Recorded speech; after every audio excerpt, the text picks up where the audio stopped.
가짜뉴스의 매니아이신 우리 어머니께서 TV를 보시다가 저 손석희 저희가 있네 문재인 옆에 조국 교수랑 헷갈려 하세요. 잘생겼다고. 네. 또 한 명의 뜨거운 인물이 있습니다. 얼굴 패권 정부다 혹은 안구 정화 내각이라는 수식어로 유명한 조국 민정수석입니다. 좀 전 친구시죠? 어떤 분입니까? 조국 교수. 아, 짜증나는 놈이죠. 세다. 일단은 왜냐하면은 아니 거기는 얼굴이 복지고 여기는 말씀이 복지잖아. 얼굴이 잘생겼죠. 거기다가 뭐 키도 커요. 185인가 그래. 공부도 잘하잖아요. 그러니까. 그렇다면은 말이야. 성질이라도 나빠야지. 그래도 신은 공평하셔. 이렇게 될 텐데. 너무 착해요. 정말 공부를 열심히 한 교수인데 책도 막 괜찮아. 이거 책을 냈는데 논문을 쓰고 그러면 외국 논문에 인용 지수가 있잖아요. 몇 회 인용됐다 이런 걸로 교수들 그 평가를 하잖아요. 전부 1위예요. 1등 내지 2등을 하거든요. 학생들 평도 좋았고 논문 인용 지수 그것에서도 1, 2등을 다투고. 논문 양도 2,800%. 그 민정수석으로는 처음에 저는 걱정을 좀 했어요, 사실은. 네. 왜냐하면 민정수석이 공직기강을 담당해야 되는 거기 때문에 검찰을 좀 아는 사람이었으면 좋겠다 이렇게 저도 생각을 했습니다만 조국 교수를 시키니까 대통령이 무슨 뜻을 갖고 있는지는 분명한 거예요. 그러니까 조국 교수를 민정수석에 쓰는 것 자체가 아주 강렬한 메시지를 던진 겁니다. 네. 나는 검찰 권력을 사적으로 정치를 이용하지 않겠다는 선언을 한 것이고 네. 검찰에게는 개혁 준비해라. 네. 당신들은 개혁하겠다는 의지를 보인 거기 때문에 네. 저 인사도 저는 베스트 인사다. 공개적으로 주문하고 싶은 건 하나 있어요. 트윗이나 페북은 끊어라.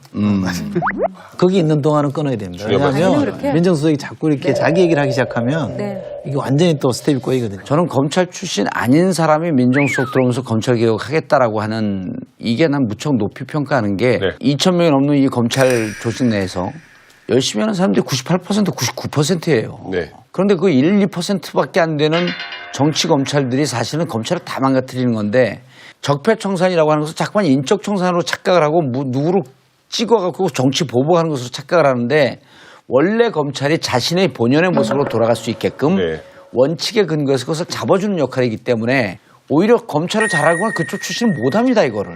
그리고 보수가 정말 바라는 거예요. 왜냐하면은 검찰을 마치 이제 사적인 하나의 자기의 호위무사처럼 쓰고 그다음에 정치 그 검찰로 만드는 게 사실 보수 정권이었다고 해도 틀린 말은 아니에요. 그리고 보수 정권에는 그 굴레가 있어요. 근데 이번에 조국 수석을 통해 가지고 이 검찰 개혁을 다 하고 나면은 보수는 아마 굉장히 마음이 홀가분해질 겁니다. 오히려. 자, 이번에는요. 문재인 대통령의 최측근인 삼철의 거취도 큰 관심사로 떠올랐습니다. 홍도사님. 예. 이 삼철이 청와대에 합류할 가능성 어떻게 보십니까? 저는 현재로서는 없다고 보는데요. 그중에 이제 이호철 캠프에 관여하지 않고 부산에 있어도 기사가 나오잖아요. 그러니까 오죽답답하면 이번에 이제 미국으로 나가버렸어요. 난 관여하지 않는다. 양정철 씨 같은 경우는 사실 청와대에서 2002년, 3년서부터 지금 관계가 이미 15, 16년 된 관계예요. 그리고 문재인 당시 비서실장 민정수석이 좀 그 청와대 내에서 좀 이렇게 어렵고 그럴 때 같이 말을 나눈 상대이기 때문에 아주 깊은 관계입니다. 네. 안 들어가면은 이제 비선 실세가 됩니다. 양정철 씨가. 그래서 난 양정철 씨 들어갔으면 좋겠어요. 그리고 이제 그럼 전해철이 남지 않아요? 자가발전했고 여러 가지 얘기가 나오는데 지금 경기도당위원장이에요. 민주당에서. 그리고 최고위원입니다. 그리고 현역 재선 의원이죠. 정부에 들어가지 않아도 자기 역할을 충분히 정치적으로 할 수 있기 때문에 난 전해철 의원 같은 경우는 안 들어갔으면 좋겠어요. 이호철 전 수석은 날라갔고 예. 그냥 날라갔다 아웃됐다는 게 아니라 비행기 타고 날라갔고 비행기 타고 진짜 날라간 거고 그건 뭐 가능성 없고요. 예. 전해철 의원은 오늘 아침에도 제가 만났는데 뭐 전혀 그럴 의사가 없고 양정철은 저랑 친구입니다. 제가 우리 봉도사님이랑 똑같아. 너는 들어가야 된다라고 제가 강권을 했던 사람 중에 하나예요. 오히려? 참여정부 시절에 청와대에 있을 때 나쁜 이미지가 막 이렇게 정폭돼 있어요. 네, 배째드릴까요? 실제와 다르게. 그렇죠. 근데 굉장히 괜찮은 친구거든요. 근데 문재인 대통령이 오늘에 있기까지 사실은 제일 애를 많이 쓴 사람이에요. 가장 가까이서. 정권 만드는데 기여했으면 예. 책임도 져라. 들어가야 돼요. 근데 완강하게 버텼어요. 심지어 이민 갈란다는 얘기까지 해요. 왜냐하면 그 친구의 정치 감각으로 보면 여기 국내에 있으면 비선 실세가 돼요. 그것 또한 죽는 길이라는 걸 아는 거예요. 오죽하면 이제 나갈 생각까지 하는 건데 저는 그냥 하는 소리가 아니라고 봐요. 네. 그래서 너는 들어가라. 들어가서 공식화, 수면 위로 올라가서 맞아요. 역할로 평가받는 게 맞다.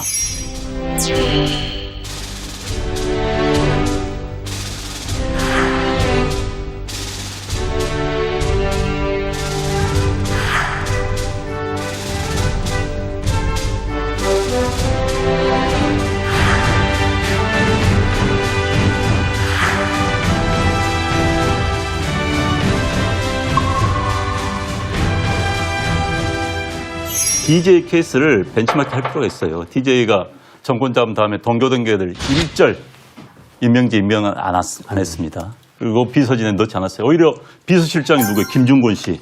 민정당 출신 비서실장이 앉혔습니다. 그러니까 누가 보더라도 화합이구나, 통합이구나 보여줬죠. 그 대신 선출직을 다 내보냈어요. 선출직은 할 말 없는 겁니다. 왜? 유권자들의 선택을 받는 거니까. 뭐 선출직도 할 수 있죠. 그런데 우선은 박근혜 대통령이 그걸 못해서 문제인데 말동만 해주는 사람이 있어야 돼요.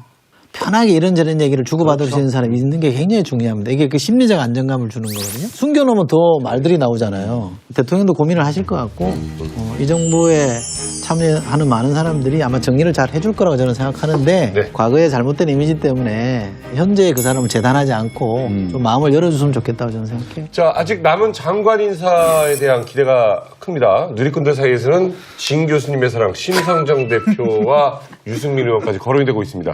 문재인 대통령의 깜짝 파격 인사 어디까지 가능할 거라고 보십니까? 얼마든지 가능성이 있는 거고 실력이 안 되는 사람을 쓰는 게 아니잖아요. 이미 TV토론 보신 분들은 심상정의 실력에 대해서는 뭐 다 인정하잖아요. 깔끔하고 또 강단도 있고. 정의당 내에서 또 한번 논의가 돼야 될 겁니다. 그 부분에 대해서. 왜냐하면은 정의당에서는 어떤 의심이 있냐면은 이거 그냥 자리 나눠주기냐, 네. 구색 맞추기냐, 그게 아니라 정말로 이 정권이 복지에서 정말 의지가 있는 거냐, 그 의지만 확인된다라고 한다면 여기서도 거부할 저기가 없겠죠. 진 교수님. 아니 저는 한 발 더 나가고 국민의당도 있고 그다음에 그 정의당이 있고 바른정당이 있는데 이 세 당을 협치의 대상이라고 이미 선언을 했거든요. 선언적 의미가 아니고 명분이 아니기 때문에 이 정당에다가 공식적으로 장관 자리를 난 제안을 했으면 좋겠어요. 오히려? 예, 제안을 하고 이 당에서는 정책적으로 무슨 생각을 하고 있는지 브릿지를 만들어 놓는 거잖아요. 네. 그러니까 소통의 하나의 다리를 만들어 놓는 거기 때문에 앞으로 선택을 해서 들어서 함께 의논하면서 가자. 그러니까 공동 정부의 느낌이 나게끔 좀 하는 것도 좋고, 그다음에 옛날처럼 말로 안 흐를 거라는 게 어떤 거냐면은 그 내 후보들 있잖아요. 복지 공약이라든지 이런 것들이 상당 부분이 많이 겹쳐요. 그렇죠. 공통 부분이 있기 때문에 실질적으로 공동으로 정부를 꾸릴 수 있는 굉장히 재밌는 실험이 될 수도 있거든요. 네. 팁을 드리면 바른정당 당적을 가진 사람 중에 장관을 발탁하려고 아, 그래요? 추진하고 있습니다. 이니셜 하나만 어차피 우리 방송 나갈 때 되면 좀 다 알려줬을 수도 있고 그 Y 아니었어요? 우리도 뭐 하나 주고 가셔야죠. 그렇게 뻔한 거 아닌가요? 하나 선물 말해야죠. 이니셜 하나만 어차피 우리 방송 나갈 때 되면 좀 다 알려줬을 수도 있고 그 Y 아니었어요? 우리도 뭐 하나 주고 가셔야죠. 그렇게 뻔한 거 아닌가요? 하나 선물 말해야죠. 엣지. 애치? H? 땡. 땡. 아니 뭐 그 사람도 될 수 있지. L입니다. L. L? 아, L? L? 믿거나 말거나. 뭐. 우리 전화 통화했었어요. 저랑 친한 분 같은데? 아, 말씀 명확하시더라고요. 네, 친하죠, 오, 저랑. 똑 부러지시고. 아닙니다. 미치겠네. 오늘 특별히 문재인 후보 선대위 전략본부 부본부장으로 활약하신 이철희 의원과 함께 대선 뒷이야기 나눠봤습니다. 앞으로 국민들이 이 정권을 이렇게 바라봐줬으면 좋겠다 하시는 거 있으시면 한 말씀 부탁드립니다. 새로운 모습에 대해서는 호의를 갖고 좀 봤으면 좋겠다고 생각합니다. 우리가 이렇게 왜 대통령이 좀 탈권위적인 모습을 보이니까 사람들이 어색해 보이는데 그게 정상이잖아요. 그렇죠. 9년 동안 익숙했던 것들이 비정상인데 익숙한 것들과 결별을 하고 새롭게 보여지는 모습에 대해서는 저는 호의를 좀 가졌으면 좋겠고요. 정말 간절하게 최소한 2년만은 좀 시간을 주라. 그 다음부터는 좀 인색한 평가를 해도 되는데 시작도 하기 전에 막 싹을 자르듯이 이렇게 하면 될 일도 안 된다라고 생각해서 조금 여유를 갖고 좀 봐주십사는 말씀 드리고 싶어요. 오늘 바쁘신 가운데 나와주셔서 감사합니다. 고맙습니다. 고맙습니다. 박사고 해주면 수고했습니다. 자, 문재인 대통령은 속속 참모진을 구성해 나가는 한편 청와대 내부자로서의 업무도 본격 스타트를 했습니다. 일자리 대통령 약속을 내건 만큼 업무 지시 1호가 일자리위원회 설치였어요. 공약 10개로 요약을 했는데 그중에 제 1순위가 바로 일자리 창출이지 않습니까? 아시다시피 보면 81만 개 일자리 창출하겠다라고 했고 예산이 필요하잖아요. 그러니까 10조의 지금 추가 경정 예산을 지금 신청을 해야 되는데 이게 추경이라는 게 마음대로 되는 게 아니잖아요. 긴급한 사태라든지 어떤 사유가 있어야 되는데 이게 과연 이제 긴급한 사태에 해당하느냐. 그래서 과연 추경이 합법적으로 가능한가 안 가능한가 그 여부도 있고요. 설사 또 가능한다 하더라도 야당들이 여기에 이제 동의를 해주느냐 이런 문제가 좀 남아 있죠. 일자리를 늘린다고 해서 일자리가 느는 게 아니에요. 이웃나라 일본 보세요. 경기가 살아나니까 지금 일자리가 넘치고 대학 졸업한 아이들이 골라서 가요. 그래서 지금 법인세도 22%에서 25%로 올리겠다 하는데 이것도 좀 재고를 할 필요가 있는 것이 지금 전 세계가 법인세를 내리고 있어요. 마크롱도 이번에 법인세 내리겠다고 하는 거 아니에요? 근데 우리나라만 법인세를 올리면은 결국 일자리는 기업이 만들어줘야 되는 거예요. 그래서 시장에다가 활력을 넣고 경기를 확 활성화시키는 게 진짜 일자리 대책이라는 걸 문재인 대통령이 다시 한번 생각해 줬으면 좋겠어요. 그 대통령 직속 이제 국가 일자리위원회 1호 업무 지시로 했잖아요. 네. 취임사에서 또 뭘 얘기했었냐면 재벌 개혁을 얘기를 해요. 이것과 재벌 개혁을 동시에 얘기한 건 일자리를 만들고자 하는 정부의 강력한 의지를 보여주는 측면에서 저는 의미가 있다고 보는 겁니다. 네.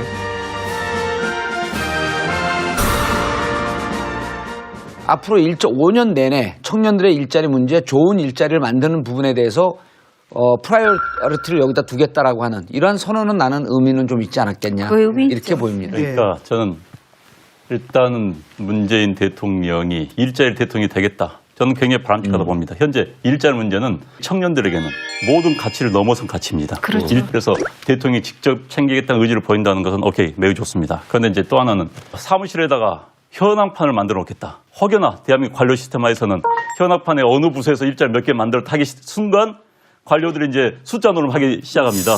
그것을 좀 넘어서야 됩니다. 그래서 이번 기회에 저는 한번 일자리 문제에 관한 한 본인이 이야기한 것처럼 큰 틀에서 대한민국 사회를 맞아요. 바꿨으면 좋겠어요. 저는 그래서 독일의 하르츠 개혁, 2003년도에 하르츠 개혁이 있었습니다. 이때 독일이 노동, 사회, 복지, 연금 문제를 동시에 개혁을 한 겁니다. 그러면서 노사정 대타협을 해요. 그런데 대타협이 슈레더가 뭐냐?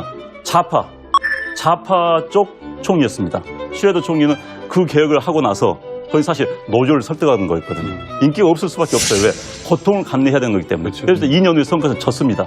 그런데 메르켈 그걸 이어받아가지고 그 정책을 그대로 썼어요. 그래가지고 지금 2008년 이후에 유럽 전체에서 실업률이 줄어든 나라는 독일 하나뿐이에요. 그 전에 슈레더 총리가 그렇게 하게 된 이유는 뭐냐? 독일 통일 이후에 최고의 실업률이 허덕였습니다. 유럽에 병자랄 정도로 후유증을 굉장히 심하게 겪었어요. 그래서 문재인 대통령이 이번에 한번 대한민국 사회를 큰 틀에서 그래서 일자리는 사회적 대타협을 전제로 해서 가야 돼요. 그러니까 이거는. 그걸 해야 되는 거예요. 양질의 일자리 있잖아요. 그 일자리의 숫자가 아니라 저는 양질의 일자리. 그 문재인 후보가 현황판을 만들어 갖고 그걸 확인한다는 걸 보고도 저도 그때 좀 철렁했어요.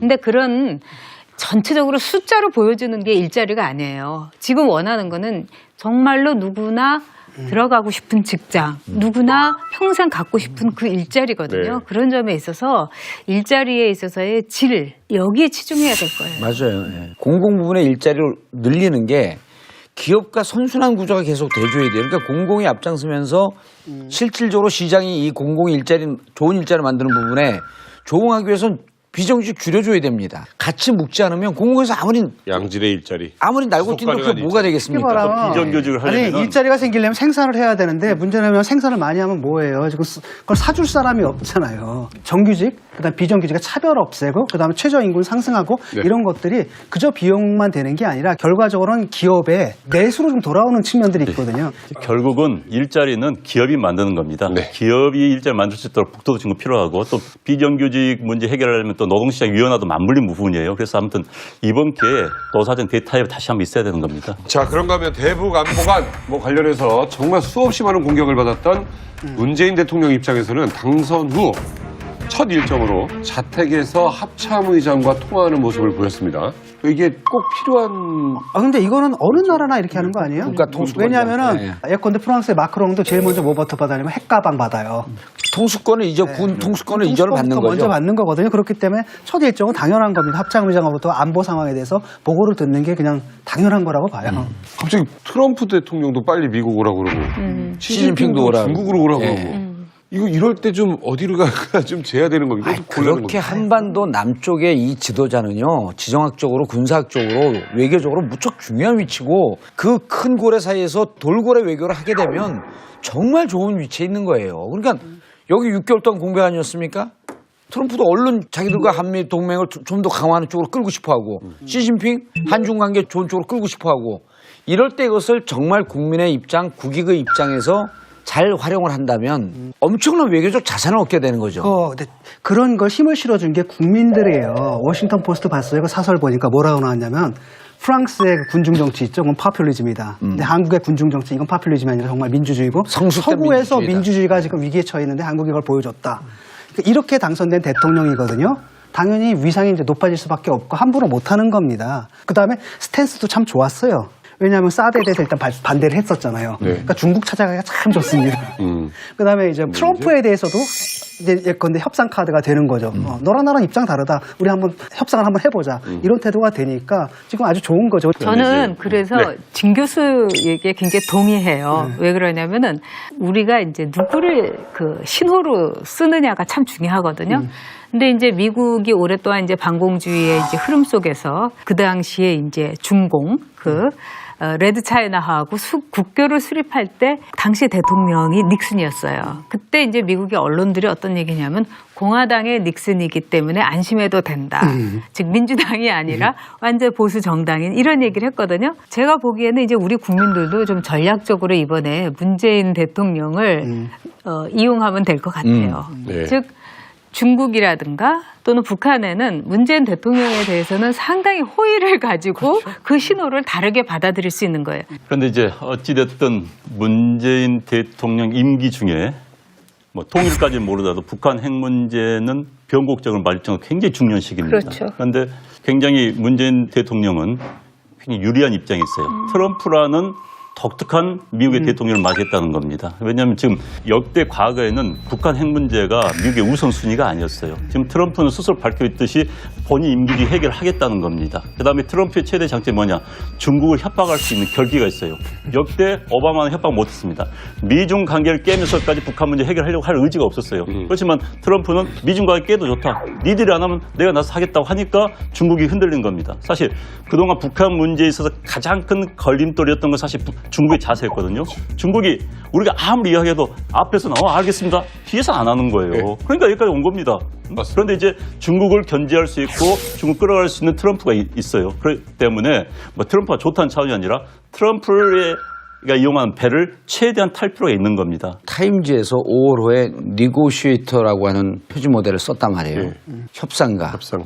이거를 타임이 한 기자의 개인적 관점일까요? 난 그렇게 안 봐요. 이거는 한반도에서 핵 문제를 조정하고 협상하고 할 수 있는 가장 적임자가 대한민국의 대통령이라고 저는 미국의 중도적이고 보수적인 관점에서 그렇게 봤다라고 하는 것에 의미를 좀 두고 싶고, 또 하나는 이 한반도 문제, 외교 문제, 국익의 문제는 모든 중국을 지렛대로 쓰든 러시아, 미국, 일본을 지렛대로 쓰든 어디로 가야 되냐면 북한의 비핵화로 가는 겁니다. 그리고 그 비핵화의 마지막 종국적 목표는 한반도의 평화예요. 거기까지 간 상태에서 되돌아가지 않는 상태로 단계로 이렇게 치고 들어갈 필요가 있다고 보는데, 저는 이 카드를 가장 강하게 쥐고 있는 게 문재인 대통령인 겁니다. 그래서 문재인 대통령께 해야 될 첫 번째 원칙은 국가 기밀로 분류되는 것 제외하고는 철저하게 정보를 공개하라는 겁니다. 그동안에 어떻게 진행됐으면 앞으로 어떻게 할 것인지 정보를 공개하고, 두 번째, 공개된 정보를 근거로 해서 첫 번째 야당과 협의를 하고 국민적 합의와 동의를 구하는 과정을 지난하더라도 끝까지 좀 가져갈 필요가 있다고 봅니다. 네. 그래서 이렇게 합의된 과정을 집행하는 데 있어서 결단력 있게 집행을 했으면 좋겠어요. 또 하나는 이제 보수층에다 바라고 싶은 게 있어요. 그 대통령이 판단을 내릴 수 있는 옵션을 줘야 돼요. 근데 조금만 벗어나면 뭐 좌빨이니 종북이니 친북이니 이렇게 공격을 하게 되면 경직돼가지고 이게 어떤 결정을 내릴 수가 없거든요. 선옥을 한번 봅시다. 빌리 브란트가 동방정책을 냈잖아요. 거기도 굉장히 많은 보수파들의 반발이 있었습니다. 심지어는 어떤 일이 있었냐면 빌리 브란트의 보좌관이 동독 감첩이었어요. 그래서 뭐 실각도 하고, 그럼에도 불구하고 보수층들이 이 전략 자체, 동방정책 자체를 흔들지는 않았습니다. 계속 갔고 아주 일관성 있게 갔죠. 그래서 그 과실을 누가 따먹었어요? 기민당이 콜이 따먹는단 말이에요. 보수정당이. 이게 우리나라에서도 좀 이 문화가 좀 사로잡혔으면 됐겠습니다. 일단 이번에 월스트리트 저널을 굉장히 유심히 봤어요. 월스트리트 저널은 달빛 정책이라는 표현을 썼습니다. 문라이트, 햇빛 정책이 아니었습니다. 문재인 문자는. 그러니까 달빛 정책의 표현을 참 재밌게 봤어요. 햇빛 정책에 대해서 사실 보수에 있는 거부가 있습니다. 그럼 달빛 정책은 더 은은한 거예요. 그래서 문라이트, 이 달빛 정책은 좀 더 현실적이 되지 않을까 이런 이야기를 했습니다. 그래서 햇빛 정책을 좀 넘어서서 좀 보수까지 아우를 쓴 현실적인 정책을 쓴다면은 뭐 통합도 가능한 것이죠. 아니 그러니까 그 해외 네티즌이 그런 얘기를 했잖아요. 이름이 문이니까 너네 대통령 이름이 문이냐. 문은 태양이 뜰 때 태양빛을 반사하는 것밖에 안 되지 않냐. 그러니까 우리나라 또 다른 영어를 하는 문과 만세. 댓글 못 이기지 우리는. 국민이 못 해라 이긴다면 그랬다. 뭐라 그러냐면 국민이 해겠죠. 그 달빛은 세상이 어두울 때 유일한 희망이다. 이렇게 했어요. 예? 그러니까 이게 저는 은은하다라고 하는데 지금 세계에서 가장 지금 관심이 집중되어 있는 지역 아니에요? 저는 오히려 이럴 때가 정말 좋은 기회라고 봐요. 자, 문재인 대통령은 또 천만 촛불의 염원인 적폐청산도 약속을 했고 수없이 이야기를 들었습니다. 제가 대통령이 되면 적폐청산 특별위원회 만들겠습니다. 국민들이 이제 검찰 개혁 이런 쪽에 관심을 가지고 많이 그것도 뭐 중요하지만 세월호 이 박중동강 사건에 대한 특검 수사 근데 이게 대통령이 되고 보니까 협치 이야기를 또 안 할 수가 없고요. 자, 이 딜레마에 혹시 놓이는 건 아닌가? 저는 협치와 적폐 청산이 어떻게 보면 오히려 그 쌍둥이가 아닌가 이런 생각도 들어요. 그렇죠. 왜 그러냐면은 보수라고 해갖고 적폐 청산을 원치 않는 거 아니에요.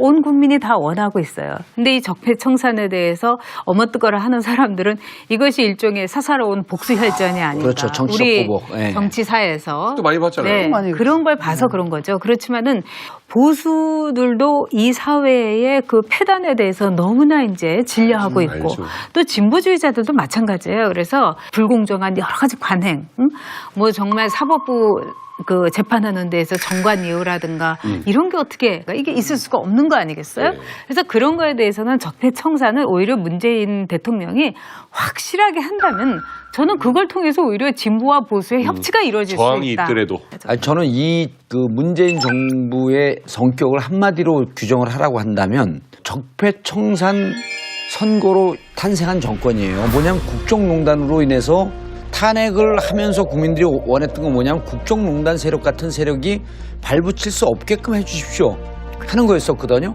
적폐청산이라고 하는 것은 이미 국민들이 탄핵을 하면서 합의가 된 국민적 합의 사항입니다. 네.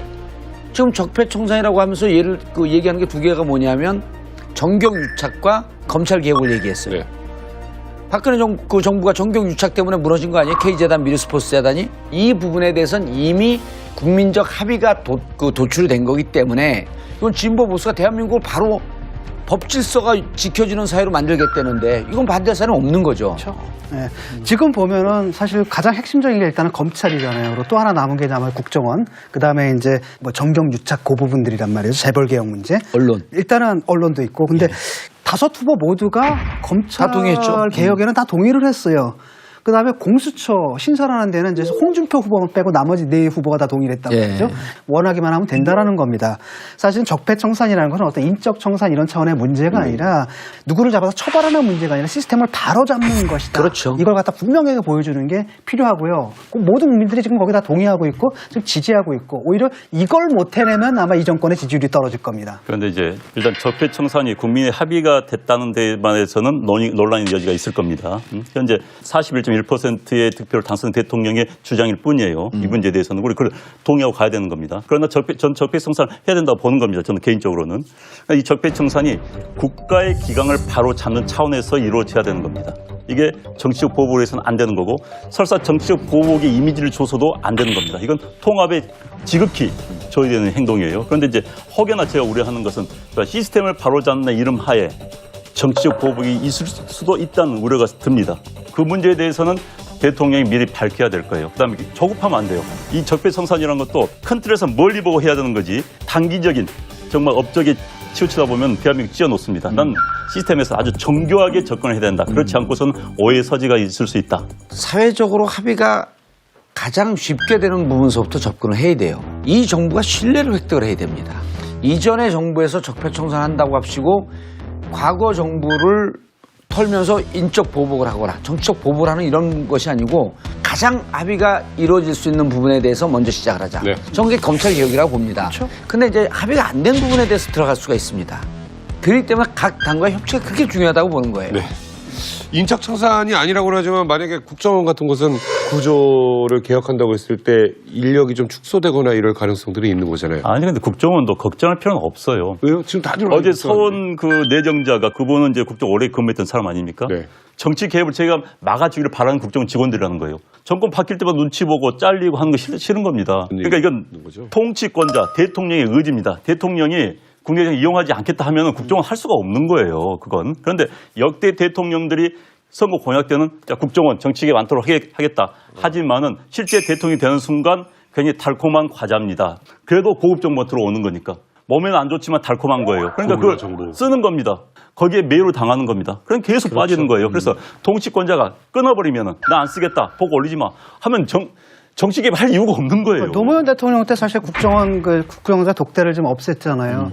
그게 이제 계속 갔으면 훨씬 지금 국정원이 다른 국정원이 되어 있을 텐데 일단은 제대로 자기 임무들 예컨대 정보 있잖아요.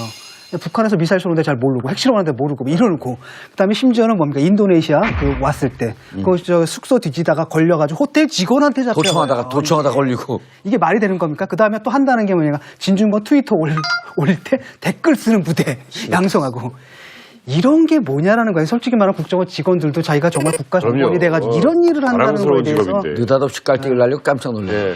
남이 날리니까 뭐 적폐청산 지금 여기 계신 분들 외부자들 얘기 들으니까 아 이게 오히려 필요한 일이구나. 아니 그리고 저는요 네. 적폐청산해갖고 대통령 끊으라고 이제 안 의원이 얘기하는데 끊고 다시 그 유혹에 빠지지 못하도록 이 시스템을 완전히 만들어놔야 맞아요. 돼요. 이제는 끊고 났는데 다음 조금 대통령 바뀌면 왜냐하면 하는 게 아니라. 그렇죠. 인간을 믿으면 안 돼요. 우리가 시스템을 믿어야 돼요. 인간의 선의를 믿으면 안 돼요. 그게 법치죠. 예. 네.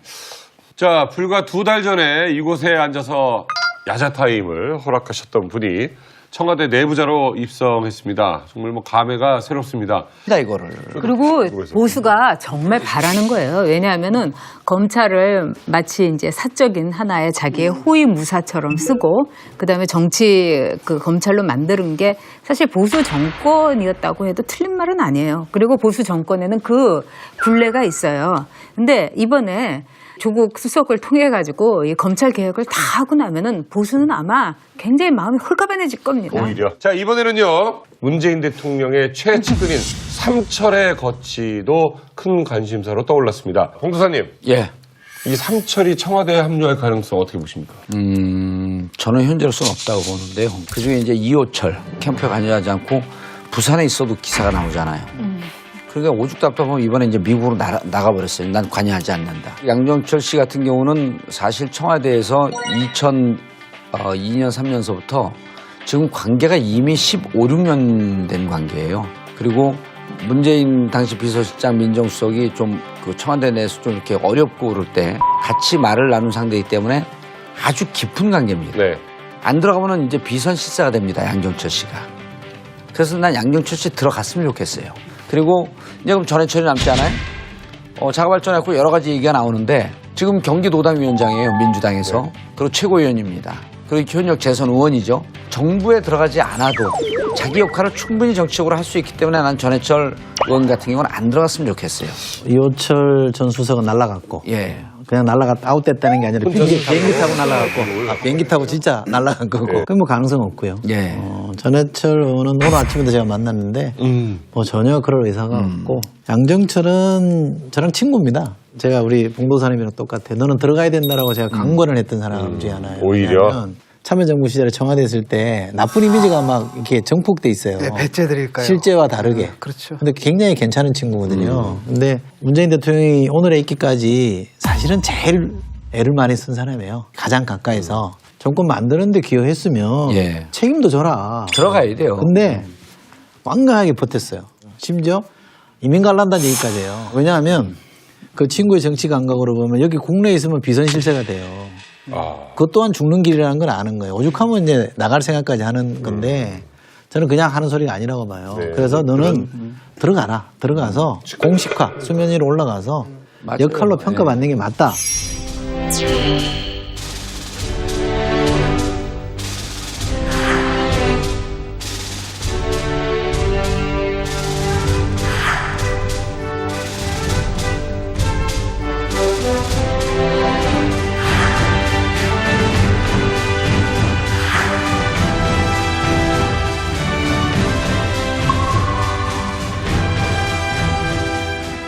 DJ 케이스를 벤치마킹 할 필요가 있어요. DJ가 정권 잡은 다음에 동교동계들 일절 임명제 임명은 안 했습니다. 그리고 비서진에 넣지 않았어요. 오히려 비서실장이 누구예요? 김중곤 씨.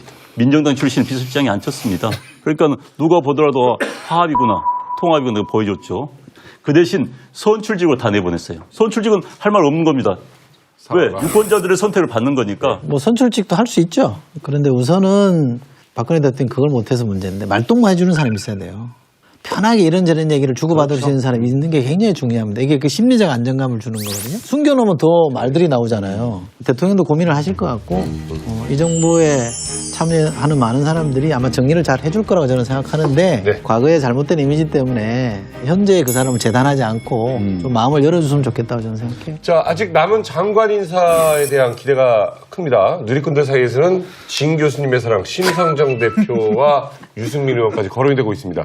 문재인 대통령의 깜짝 파격 인사 어디까지 가능할 거라고 보십니까? 얼마든지 가능성이 있는 거고 실력이 안 되는 사람을 쓰는 게 아니잖아요. 이미 TV토론 보신 분들은 심상정의 실력에 대해서는 뭐 다 인정하잖아요. 깔끔하고 또 강단도 있고. 정의당 내에서 또 한번 논의가 돼야 될 겁니다. 그 부분에 대해서. 왜냐하면은 정의당에서는 어떤 의심이 있냐면은 이거 그냥 자리 나눠주기냐, 네. 구색 맞추기냐, 그게 아니라 정말로 이 정권이 복지에서 정말 의지가 있는 거냐, 그 의지만 확인된다라고 한다면 여기서도 거부할 적이가 없겠죠. 진 교수님, 아니 저는 한 발 더 나가고 국민의당도 있고 그다음에 그 정의당이 있고 바른정당이 있는데 이 오늘 바쁘신 가운데 나와주셔서 감사합니다. 고맙습니다. 맞습니다. 아까 우회전은 수고했습니다. 자, 문재인 대통령은 속속 참모진을 구성해 나가는 한편 청와대 내부자로서의 업무도 본격 스타트를 했습니다. 일자리 대통령 약속을 내건 만큼 업무 지시 1호가 일자리위원회 설치였어요. 공약 10개로 요약을 했는데 그중에 제 1순위가 바로 일자리 창출이지 않습니까? 아시다시피 부분 81만 개 일자리 창출하겠다라고 했고 예산이 필요하잖아요. 그러니까 10조의 지금 추가 경정 예산을 지금 신청을 해야 되는데 이게 추경이라는 게 마음대로 되는 게 아니잖아요. 간단하지 긴급한 사태라든지 어떤 사유가 있어야 되는데 이게 과연 이제 긴급한 사태에 해당하느냐. 그래서 과연 추경이 합법적으로 가능한가 안 가능한가 그 여부도 있고요. 설사 또 가능한다 하더라도 야당들이 여기에 이제 동의를 해주느냐 이런 문제가 좀 남아 있죠. 일자리를 늘린다고 해서 일자리가 느는 게 아니에요.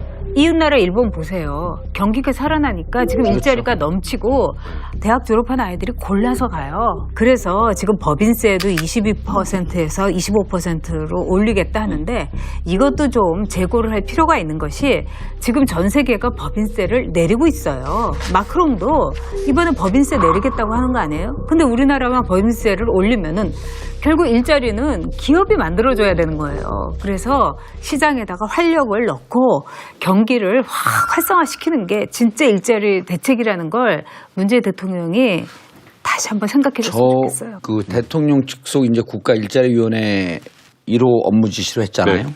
취임사에서 또 뭘 얘기했었냐면 재벌 개혁을 얘기를 해요. 이것과 재벌 개혁을 동시에 얘기한 건 일자리를 만들고자 하는 정부의 강력한 의지를 보여주는 측면에서 저는 의미가 있다고 보는 겁니다. 네.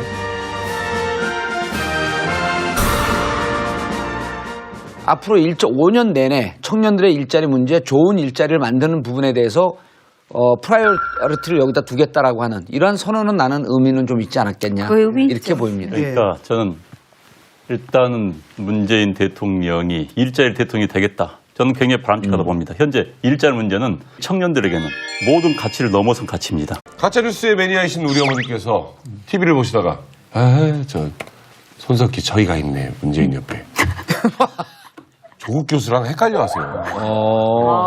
잘생겼다고. 네, 또 한 명의 뜨거운 인물이 있습니다. 얼굴 패권 정부다 혹은 안구 정화 내각이라는 수식어로 유명한 조국 민정수석입니다. 좀 전 친구시죠? 어떤 분입니까? 조국 교수. 짜증나는 놈이죠.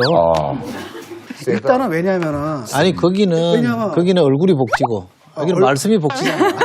얼굴이 잘생겼죠. 거기다가 뭐 키도 커요. 185인가 그래. 공부도 잘하잖아요. 그러니까. 그렇다면은 말이야. 성질이라도 나빠야지. 그래도 신은 공평하셔. 이렇게 될 텐데. 너무 착해요. 정말 공부를 열심히 한 교수인데 책도 막 괜찮은 이거 책을 냈는데 논문을 쓰고 그러면 외국 논문의 인용 지수가 있잖아요. 몇 회 인용됐다 이런 걸로 교수들 그 평가를 하잖아요. 전국 1위예요. 1등 내지 2등을 하거든요. 학생들 평도 좋았고 논문 인용 지수 그것에서도 1, 2등을 다투고. 논문 양도 2,800%. 그 민정수석으로는 처음에 저는 걱정을 좀 했어요, 사실은. 왜냐하면 민정수석이 공직기관을 담당해야 되는 거기 때문에 검찰을 좀 아는 사람이었으면 좋겠다 이렇게 저도 생각을 했습니다만 조국 교수를 시키니까 대통령이 무슨 뜻을 갖고 있는지는 분명한 거예요. 그러니까 조국 교수를 민정수석에 쓰는 것 자체가 아주 강렬한 메시지를 던진 겁니다. 네. 나는 검찰 권력을 사적으로 정치를 이용하지 않겠다는 선언을 한 것이고 네. 검찰에게는 개혁 준비해라. 네. 당신들은 개혁하겠다는 의지를 보인 거기 때문에 네. 저 인사도 저는 베스트 인사다. 공개적으로 주문하고 싶은 건 하나 있어요. 트윗이나 페북은 끊어라. 거기 있는 동안은 끊어야 됩니다. 중요한 말씀이에요. 왜냐하면 그렇게? 민정수석이 자꾸 이렇게 자기 얘기를 하기 시작하면 네. 이게 완전히 또 스텝이 꼬이거든요. 저는 검찰 출신 아닌 사람이 민정수석 들어오면서 검찰 개혁하겠다라고 하는 이게 난 무척 높이 평가하는 게 네. 2,000명이 넘는 이 검찰 조직 내에서 열심히 하는 사람들이 98%, 99%예요. 네. 그런데 그 1, 2%밖에 안 되는 정치 검찰들이 사실은 검찰을 다 망가뜨리는 건데 적폐청산이라고 하는 것을 자꾸만 인적청산으로 착각을 하고 누구를 찍어갖고 정치 보복하는 것으로 착각을 하는데 원래 검찰이 자신의 본연의 모습으로 돌아갈 수 있게끔 네. 원칙에 근거해서 그것을 잡아주는 역할이기 때문에 오히려 검찰을 잘 알거나 그쪽 출신은 못하면 이 세 당을 협치의 대상이라고 이미 선언을 했거든요. 선언적 의미가 아니고 명분이 아니기 때문에 이 정당에다가 공식적으로 장관 자리를 난 제안을 했으면 좋겠어요. 오히려? 예, 제안을 하고 이 당에서는 정책적으로 무슨 생각을 하고 있는지 브릿지를 만들어 놓는 거잖아요. 네. 그러니까 소통의 하나의 다리를 만들어 놓는 거기 때문에 앞으로 선택을 해서 들어서 함께 의논하면서 가자. 그러니까 공동 정부의 느낌이 나게끔 좀 하는 것도 좋고 그다음에 옛날처럼 말로 안 흐를 거라는 게 어떤 거냐면은 그 내 후보들 있잖아요. 복지 공약이라든지 이런 것들이 상당 부분이 많이 겹쳐요. 그렇죠. 공통 부분이 있기 때문에 실질적으로 공동으로 정부를 꾸릴 수 있는 굉장히 재밌는 실험이 될 수도 있거든요. 네. 팁을 드리면 바른정당 당적을 가진 사람 중에 장관을 발탁하려고 아, 그래요. 추진하고 있습니다. 이니셜 하나만 어차피 우리 방송 나갈 때 되면 좀 다 알려줬을 수도 있고 그 Y 아니었어요. 우리도 뭐 하나 주고 가셔야죠. 그렇게 뻔한 거 아닌가요? 하나 선물로 하나 좀 이니셜 하나만 어차피 우리 방송 나갈 때 되면 좀 다 알려줬을 수도 있고 그 Y 아니었어요. 우리도 뭐 하나 주고 가셔야죠. 그렇게 뻔한 거 아닌가요? 하나 선물로 하나 좀 엣지. 애치? H? 땡. 땡. 아니 뭐 그 사람도 될 수 있지. L입니다. L. L? 아, L? 믿거나 말거나. 우리 전화 통화했었어요. 저랑 친한 분 같은데? 말씀 명확하시더라고요. 네, 친하죠, 저랑. 똑 부러지시고. 아닙니다. 미치겠네. 오늘 특별히 문재인 후보 선대위 전략본부 부본부장으로 활약하신 이철희 의원과 함께 대선 뒷이야기 나눠봤습니다. 앞으로 국민들이 이 정권을 이렇게 바라봐줬으면 좋겠다 하시는 거 있으시면 한 말씀 부탁드립니다. 새로운 모습에 대해서는 호의를 갖고 좀 봤으면 좋겠다고 생각합니다. 우리가 이렇게 왜 대통령이 탈권위적인 모습을 보이니까 사람들이 어색해 보이는데 그게 정상이잖아요. 그렇죠. 9년 동안 익숙했던 것들이 비정상인데 익숙한 것들과 결별을 하고 새롭게 보여지는 모습에 대해서는 저는 호의를 좀 가졌으면 좋겠고요. 정말 간절하게 최소한 2년만은 좀 시간을 주라. 그 다음부터는 좀 인색한 평가를 해도 되는데 시작도 하기 전에 막 싹을 자르듯이 이렇게 하면 될 일도 안 된다라고 생각해서 조금 여유를 갖고 좀 봐주십사는 말씀 드리고